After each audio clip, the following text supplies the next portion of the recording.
चलना अनन्या, किसी को उल्लू बनाते हैं। क्या सुकन्या, तुझे तो हर टाइम मस्ती सूझती रहती है, घर चल। चल लेंगे ना, पर पहले किसी को बेवकूफ बनाते हैं। नहीं, बहुत हो गया, उल्टे पुल्टे काम तू करती है और डांट मुझे खानी पड़ती है। और सुन, वो कल पड़ोसन आंटी के साथ क्या किया तूने? क्यों, कुछ कह रही थी क्या? हाँ, मुझसे कह रही थी कि आजा तुझे सबक सिखाती हूँ। बता तूने क्या कहा उन्हें? अरे कुछ नहीं, वो मुझे बहुत खड़ूस लगती है तो मैं उनसे भिड़ गई, और जब उन्होंने मुझसे कहा कि वो मम्मी से शिकायत कर देंगी तो मैंने भी कह दिया, यहाँ मैं भी देख लूंगी, मेरा नाम अनन्या है, अनन्या। इतना कहकर अनन्या गुस्से में सुकन्या को मारने के लिए दौड़ी और सुकन्या अपने घर की तरफ भागने लगी। अनन्या और सुकन्या जुड़वा बहनें थीं, देखने में बिल्कुल एक जैसी। उनमें फर्क कर पाना बहुत ही मुश्किल था। कई बार तो उनके माता पिता भी उन्हें पहचानने में धोखा खा जाते थे और इस बात का सुकन्या बहुत फायदा उठाती थी। वो हमेशा कुछ भी शरारत करती तो डांट बेचारी अनन्या को खानी पड़ती। उस दिन भी घर देर से आने के लिए अनन्या को ही माँ से डांट खानी पड़ी। फिर शाम को, मिल गया सुकून तुझे? अरे यार, क्यों इतनी टेंशन लेती है? 1-2 साल बाद हमारी शादी हो जाएगी, फिर तू कहाँ और मैं कहाँ। सुकन्या धीरे धीरे और चालाक और कामचोर होती गई और अनन्या उतनी ही मेहनती और संस्कारी। मगर दोनों बहनों की किस्मत ने उन्हें एक दूसरे से दूर नहीं होने दिया।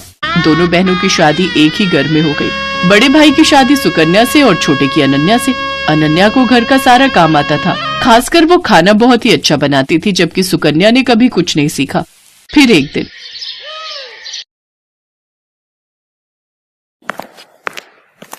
अरे बैठकर टीवी देख रही हो, पहले जाकर कपड़े तो धो लो। माँ जी, आप अनन्या को बोल दो ना, सुबह से मैं ही तो घर का सारा काम कर रही हूँ, बर्तन धोए और फिर खाना भी बनाया। अच्छा अच्छा अच्छा, सॉरी बेटा, मुझे लगा कि वो सब अनन्या ने किया है। नहीं नहीं माँ जी, सारे काम मैंने किए, वो तो बस अभी निकली है अपने कमरे से। अच्छा, रुको जरा, अभी खबर लेती हूँ उसकी। सरला गुस्से में अनन्या के पास गई जो झाड़ू लगा रही थी। दिन भर बस टीवी या फिर आराम, अब ये कोई टाइम है झाड़ू लगाने का? पर माँ जी। चुप हो जाओ, एक उसे देखो, अपनी बहन को, कितना काम करती है बेचारी। अपनी सास की बात सुनकर अनन्या समझ गई कि उसकी बहन सुकन्या ने उसकी सास को भी बेवकूफ बना दिया है। वो अपनी सास से कुछ नहीं बोली और चुपचाप झाड़ू लगाती रही। बेचारी अनन्या सुबह से शाम तक घर के सारे काम करती, लेकिन फिर भी उसे ही सास की डांट खानी पड़ती। फिर एक दिन, अरे बहू चल मेरे साथ रसोई में, आज मिलकर खाना बनाते हैं। ठीक है माँ जी, आप चलो, मैं आती हूँ। सरला रसोई की तरफ चली गई और सुकन्या सीधे अनन्या के कमरे में। अरे अनन्या, वो तुझे माँ जी बुला रही है खाना बनाने के लिए। अच्छा, बस अभी जाती हूँ।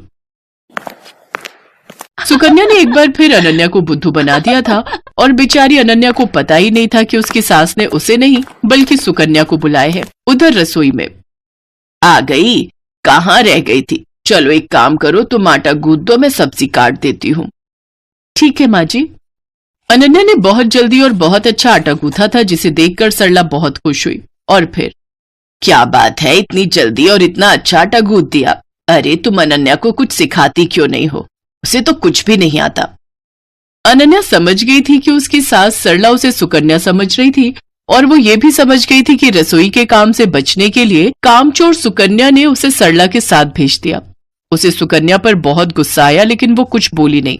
ऐसे ही वक्त बीतता गया। सरला की नजर में घर का सारा काम सुकन्या करती थी, रसोई सुकन्या ही संभालती थी, जबकि अनन्या सिर्फ दिन भर टीवी देखती थी, जबकि सच इससे बिल्कुल उलट था। और फिर एक दिन, अरे बेटी सुकन्या। जी माँ जी, बताइए। उस दिन जो तुमने हलवा बनाया था ना, वो बादाम वाला, मेरा खाने का बहुत मन हो रहा है, मेरे लिए बना दो ना। इसमें कौन सी बड़ी बात है, लो आप टीवी देखो, मैं बस अभी लाती हूँ बनाकर। ना ना, मुझे तो खाना है ही, पर मुझे वो हलवा बनाना भी सीखना है, तो मैं भी चलती हूँ साथ। तुम बनाना और मैं देखूंगी। अब आप बैठिए ना माँ जी। अरे चलो ना, साथ में बनाते हैं। सरला जिद पर अड़ गई थी और उधर सुकन्या की हालत खराब हो रही थी, क्योंकि आज तक उसने कभी कुछ बढ़िया नहीं बनाया था, जबकि उसकी सास सरला को लगता था कि सुकन्या ने पूरी रसोई संभाल रखी है। लेकिन सुकन्या इतनी जल्दी हार कैसे मान लेती? उसने फौरन दिमाग दौड़ाया। अब माँ जी, मैं तैयारी करती हूँ, तब तक आप बादाम ले आइए। अरे मुझे अपने कमरे में जाना पड़ेगा, बादाम का डिब्बा वहीं रखा है, चलो मैं लेकर आती हूँ। जैसे ही सरला अपने कमरे की तरफ गई तभी रसोई में अनन्या आ गई। उसने बिल्कुल सुकन्या जैसी ही साड़ी पहन रखी थी। तू जा, मैं देख लूंगी। पक्का ना?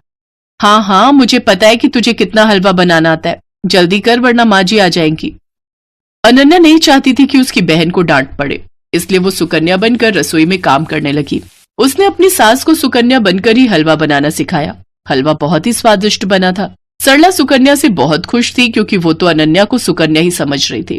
फिर जाते जाते सरला ने अनन्या से कहा, बेटी सुकन्या, तुम ना अपनी बहन को भी समझाओ, मुझे तो उसे देखते ही गुस्सा आ जाता है।